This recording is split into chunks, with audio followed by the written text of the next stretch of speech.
I think we see that a lot with our students who are constantly having to make choices either about their career or what they take or what they don't take, or because they can't do it all. And that is part of identity work, which is not just opening doors, but closing doors. Most of us want to be seen as moral, likable, and smart. But beyond that, how does our identity shape the way we interact with, manage, and lead others? Welcome to the Chicago Booth Review podcast, where we bring you groundbreaking insights in a clear and straightforward way. I'm Hal Weitzman. Today, Chicago Booth's Chris Collins tells us about his approach to identity and leadership. What is that connection? Why does it sometimes hold us back? And how can we use it to improve our work? Chris Collins, welcome back to the Chicago Booth Review podcast. It's very nice to be here. Well, we're delighted. We had such a fun time with you last time talking about emotions that we had to get you back to. You say that. You say emotions. Like, I don't know. Well, I don't know if you I'm did have a great emotional time. remembering the conversation, which was wonderful. But we wanted to have you back talk about a different theme that you teach about, which is identity and leadership. Why is identity useful for understanding leadership? Yeah. This is one of those complicated terms that means a bunch of different things to different people. Not too long ago, sometime probably in the last 6 months, I actually went to a database of academic articles, and I just did a search for articles that were indexed on the idea of identity, limited down to peer-reviewed journals, and there were tens and tens of thousands, actually over 80,000 articles. Huge number. And so it means a lot of different things to a lot of people, but I think that one of the reasons that it's so important is that it really speaks to two aspects that are super important to us. On the one hand, it has to do with how we find our social place, how we articulate, frame it for ourselves and others, how we fit in. And then at another level, it has to do with just sort of how we organize ourselves relative to the challenges that we experience. And it operates at both of those levels, both of which I think are really powerful. How we organize ourselves. Say more about that. I don't know if regulatory self-regulation is exactly the right idea, but it's a point of constancy and continuity in how we approach things, right? To be the same person, or to how we want to be and who we want to be in a situation and who we are to each other, that there's some continuity into that. And actually to deviate away from that is difficult, is problematic for us. And so it is a way in which we organize ourselves in social context. So what do people throw into that bucket? I mean, you're talking about academic literature, which maybe is using the term in lots of different ways or maybe in imprecise ways. But what do people throw into the bucket that you would call identity, that is this constancy, this dependable thing versus personality or character? How do we distinguish what it means to have an identity? Personality is a huge topic, and it may be a subdiscipline in psychology, and it's so big. It's like how we're all the same, how we are similar and different to each other, how we're truly unique. Within that, identity could serve a part. But if I sort of push that apart and sort of say, hey, if we're talking about personality, typically what people mean is that there's some kind of disposition, some kind of trait, some kind of quality that you carry with you, and that's with you across situation and time, right? And those dispositions, at least according to the theory, are partly organic. We arrive, they're genetics associated with them, presumably, and those genetics interact with the environment to be further refined. So both environment and genetics play a role. The heart of identity, I would say, is maybe identification, which is entirely social, right? It's not that I'm born with a particular identity that unfolds in some, natural, organic way. It's more that I grew up in a socio-historical moment.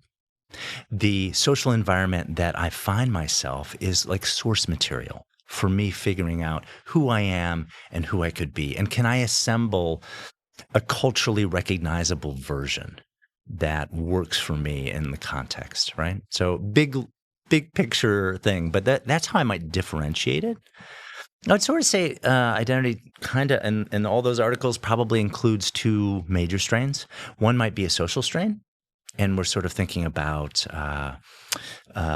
social demographics and membership in groups, and so my religious community or a racial group or a nationality, and how I incorporate these into myself. Another social level might be even just situated. In this situation, you're the interviewer, I'm the guest. We play a particular role. Our identities are kind of framed by the moment, right? But it's definitely social.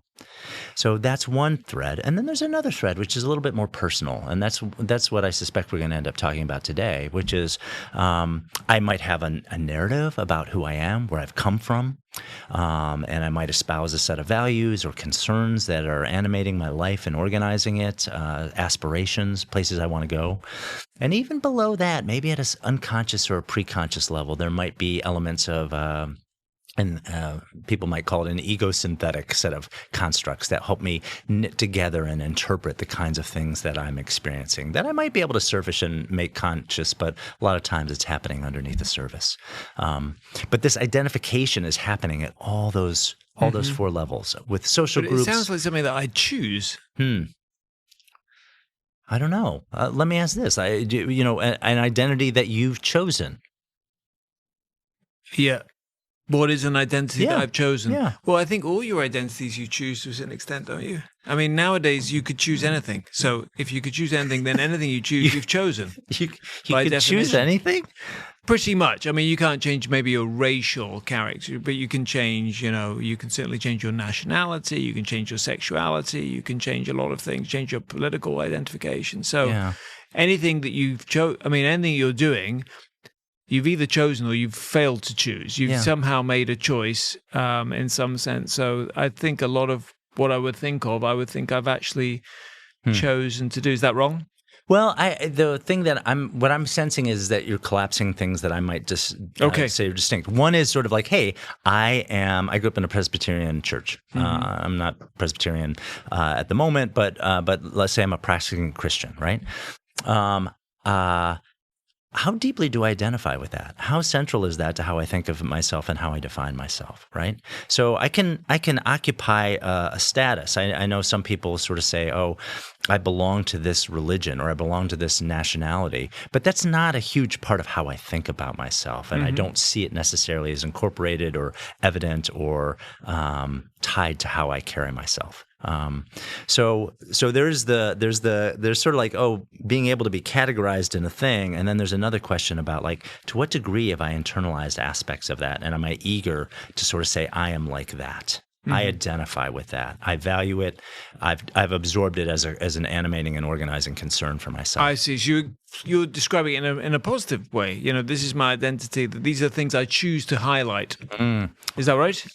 Yes, and I think there are a lot of aspects, for instance, that I don't think people are very conscious of. How does one become aware of their identifications might be a question. I had an experience, I was about 37, got two young kids, and I saw a picture about when I was 40 of this moment when I'm 37, and I'm at the beach, and I'm looking at myself, and I'm like, oh my God, I am so out of shape. I look horrible. And I'm kind of revulsed by what I see, right?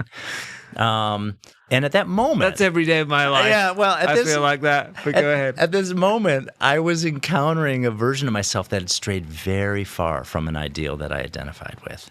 And I don't think I was totally conscious of until I saw that. So your identity was for someone who was in better shape. Yeah, or just athletic, or just active. That actually has been a big part of my life. I didn't realize till I was 40 that was that I'd really owned that and felt very strongly about it. So these things, do we choose them? Did I choose that? You're making me think of when someone has to do a public apology and they say something like, this is not who I am. It's almost like in the moment of crisis, they are forced to, or they try to realign with something that they wanted to be or that they wanted to come across as. And I think in those moments, I do feel like the discrepancy draws our attention. It's actually in a moment where we become emotional. I was revulsed at what I saw. There are identities too that we repudiate, and those tend to be places. It's almost like this. It's almost like a thermostat of meaning, right? And you know how a thermostat works. Thermostat of meaning. Yeah, we set it at 68.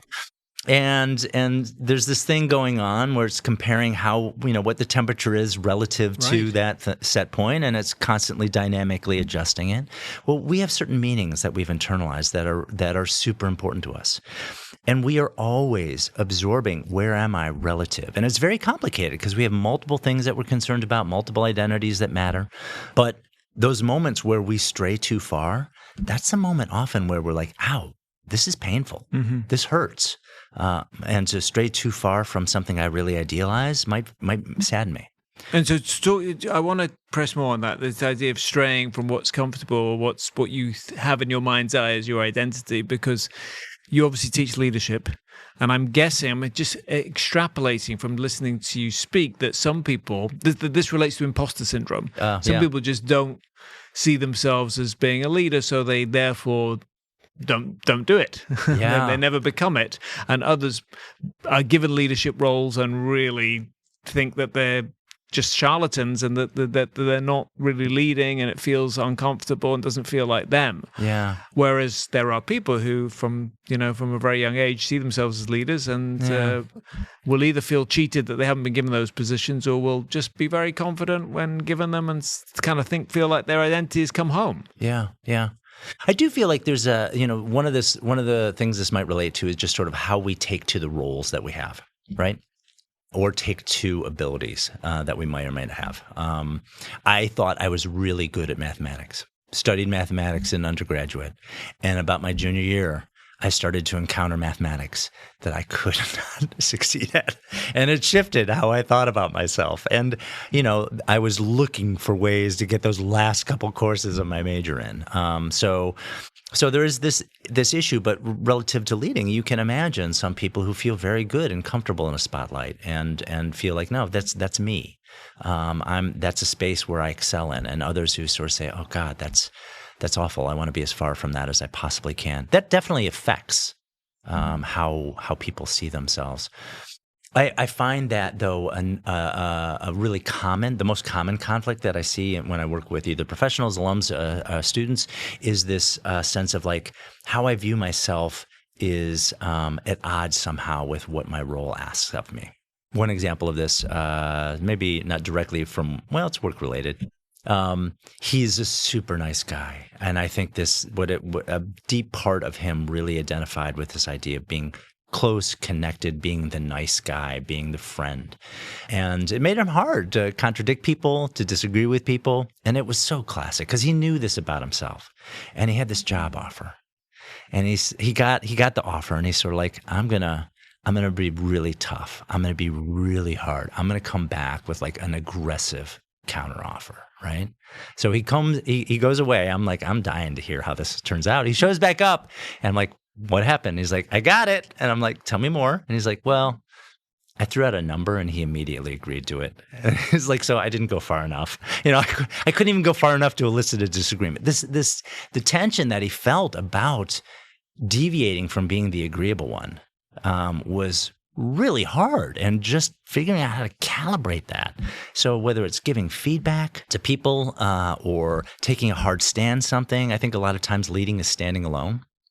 It's about stepping out into a space where you're a sole voice or a sole proponent of a point of view. Not that you want it to stay that way, but the willingness to do that, that's really uncomfortable. And it can press people in ways that they're just violates other identity commitments that they hold and makes it very hard for them to do. If you're enjoying this podcast, there's another University of Chicago Podcast Network show that you should check out. It's called 9 Questions. Join Professor Eric Oliver as he poses the 9 most essential questions for knowing yourself to some of humanity's wisest and most interesting people. 9 Questions with Eric Oliver, part of the University of Chicago Podcast Network. Chris Collins, in the first half we talked about identity and how identity, shapes us, shapes our expectations, our choices. And we started just before the break getting into this idea about when identity comes into conflict with what we're doing, what we're being asked to do. One example being imposter syndrome. Yep. I'm being asked to lead a team. I don't think of myself as a leader, or I don't want to do what it requires. Right. Because it somehow conflicts with my identity. That's just one kind of conflict, right? The sort of imposter syndrome. What are the other ones that might bring our identity into conflict with a role or a project or an initiative that we've been asked to lead? Yeah, I think sometimes changing circumstances. I was talking with a doctor. He worked in a community health clinic, and the MO there was that patients came as a doctor. You worked explicitly with in the clinic. He ended up moving with his partner, who had a great job elsewhere, and so setting up his career in a totally different state. And again, went back to community health. And what was interesting in talking with him is that the role of a doctor was really different. You actually got out of the clinic. There was a lot of outreach to different populations in the community that, for whatever reason, that made sense for the population served by that clinic. And this was anathema to him. He's sort of like, no, as a doctor, I'm here. I'm not out there. I'm here. And that was a huge adjustment for him. And it was just it was a way he had defined who he was, how the role was set up, and that required some adjustment, right, to get through. And he ended up staying there for quite a while, but it was a couple of years of discomfort, kind of undoing his sensibility about the limits and the boundaries of it. I find sometimes that when we're working or we're encountering different styles, maybe the most encountering any kind of difference, I think, can call into question deeply held commitments, right? And we could talk about that definitely in cross national boundaries work. We could talk about that working across different groups. But the most simple version that I think everyone has experience with is just encountering someone who has a really different way of doing the work. One of the ways this comes up a lot with the students that I work with is that there's this love of efficiency, and efficiency is really great in a lot of ways.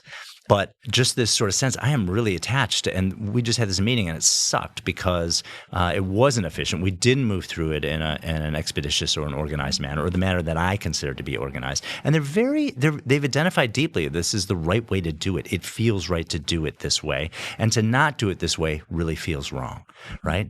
And maybe there are times where efficiency is the best approach. And there might be other circumstances where actually a little bit of inefficiency is necessary to get to where we need to go, right?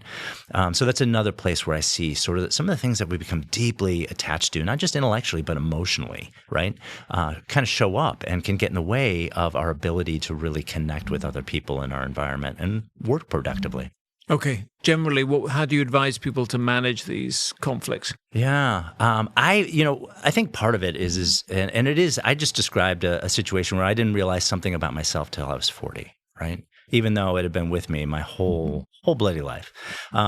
So I do feel like there's some work to sort of really start to ferret out what are the things and ways of being that I'm really attached to that are really important to me.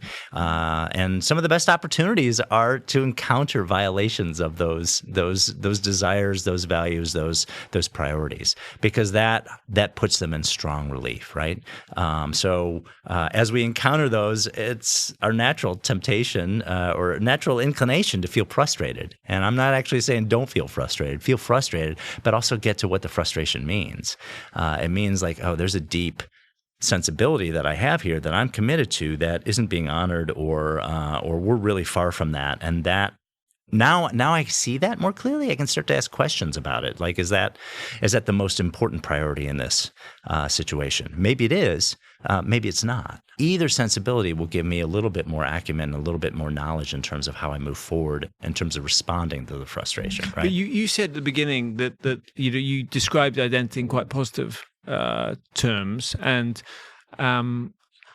I guess what I'm still wondering about is this sort of imposter syndrome thing where identity can hold you back. Like, I'm not a math person. Yeah. I'm not. I read the job description. That's just not me. Right. So identity, or this is why I'm very skeptical of authenticity, because sometimes authenticity is a way of, I don't authentically not speak German, for example. I'm just too lazy to learn or haven't had the opportunity to learn German, but there's nothing authentic about my inability to speak German or any other language I can't speak. So in the same way, if if I feel that my authentic self is to be someone who doesn't lead, then maybe that's right. And maybe it just would be so uncomfortable that I shouldn't do that. But maybe it's just that I haven't been given the chance and the opportunity, and I have a lot to give. Right. So I don't know. How do you feel about, because the identity isn't fixed, presumably. Yeah. This develops, it evolves. How would you counsel someone who feels held back a little bit by their identity? Yeah.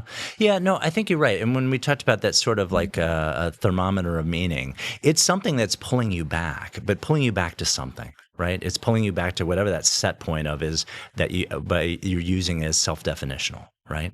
And what if part of that self-definition is that, oh, I'm not the one who manages the team. That's not a space for me. Right. And that's the question of like, well, it can be a positive channel. It can also be a constraining one. And I think you're right. And I do find that that's one of the challenges. So it's a homeostatic model. It's sort of like, hey, we're maintaining a set point. How do we change the set point? On the thermometer, I can just go over and turn it. And not quite so easy if we're talking about something that I've deeply invested in emotionally and intellectually as the right way to being, or as a way of being in the world, right? And one of the ways that I've encountered this, I've worked with athletes and sort of tracked their sense of themselves, and it's interesting. There's a college runner who I was working with. She ran cross country at sort of an elite level, and she has a memory of herself as that runner, and then she has a memory of herself a couple years out of school. Now she's working full time and she can only run so much. And then she has a memory of herself getting, runner as a married person, and now her life is even more divided. And then as a mom, and then after she broke her leg, and so on. And there was, over time, you can see this reshaping of her identity. But there are a lot of times we don't have that natural progression in all these set points where we have opportunities to live into a different sense of who I am in the moment. And I think that's harder. And I think one of the things that we need to spend a little bit of time doing is sort of figuring out what I am attached to, what I'm opposed to, and be willing to look at that candidly and critically. Is this the same sort of self-evaluation you talked about with the emotions when we had that conversation? You said kind of list your emotions, identify them, so you're, at the very least, you're aware of them. Is this the same kind of thing, an audit of your identity? Yeah, I think it has to be, but beyond that, I think there's also there's a process of making choices. There is recognizing that you may not be able to honor all the things that are important to you in any given moment. And I found a lot of people who are willing to, for instance, step into managerial roles, even though they wonder whether they're going to like it or they're going to be good at it. But they do it because there's something underneath that they care about. They really care about the team, or they're very committed to the work that we do, right? And so there is an internal kind of calculus and that we go through in terms of how do I prioritize among priorities?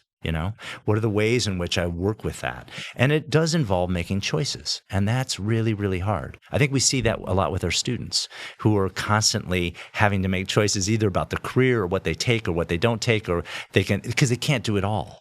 And that is part of identity work, which is not just opening doors, but closing doors and sort of saying, no, it's not going to be that. And it's not going to be that, but it is going to be this. So I often find that people are more willing to take a risk to step into a role that they don't feel totally equipped for, or they have self-doubt about, when it's attached to something that they genuinely and deeply care about. I think that can be a buoying and strengthening motive to move forward. How does that process, if you do that audit, your identity, how would that help you be a better leader or better manager of other people? From my standpoint, you are an instrument, and you're the instrument by which you lead. It's just you showing up, talking with people, using the vocabulary you use, using the gestures you use, using the manner that you use, right? It is you. And if you're not aware fully of the instrument that you're using to create an effect in the world, that's not great, right? So becoming sensitive to the way in which the instrument that is you is attuned is really, really important work, because those are the raw materials that you work with as you try and interact with people, work with people, influence people, provide a sense of where we might go, who we might become.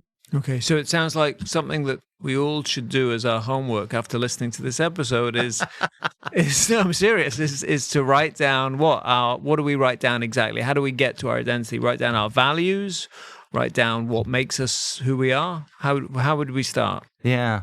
A couple of thoughts. I might start to think about a couple of people that you admire.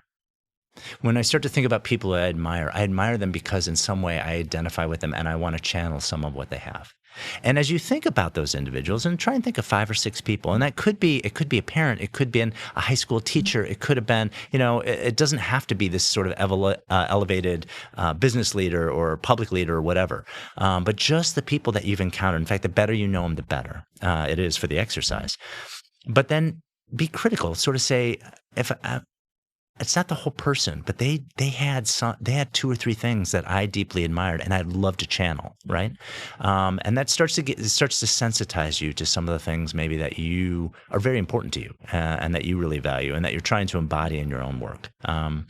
Another way that I think that you can do it is to look at your job and your role and start to think critically about what are the parts where you have strong feelings, either for or against, about the kinds of things that your role requires of you. Because this is something you confront and you run into every day. And so those senses of joy in certain aspects of the work and frustration or irritation or apprehension in approaching other ones, those tell you something about the quality of attachment that you have or your feelings about those.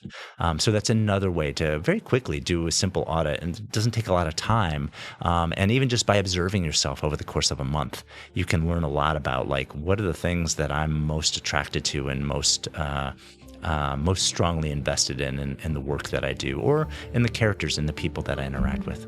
All right. Well, Chris Collins, another fascinating conversation. It's always such a pleasure to have you on the podcast. Thanks very much for coming back on the Chicago Booth Review podcast. Well, thanks for inviting me, Hal. That's it for this episode of the Chicago Booth Review podcast, part of the University of Chicago Podcast Network. For more research, analysis, and insights, visit our website at chicagobooth.edu/review. When you're there, sign up for our weekly newsletter so you never miss the latest in business-focused academic research.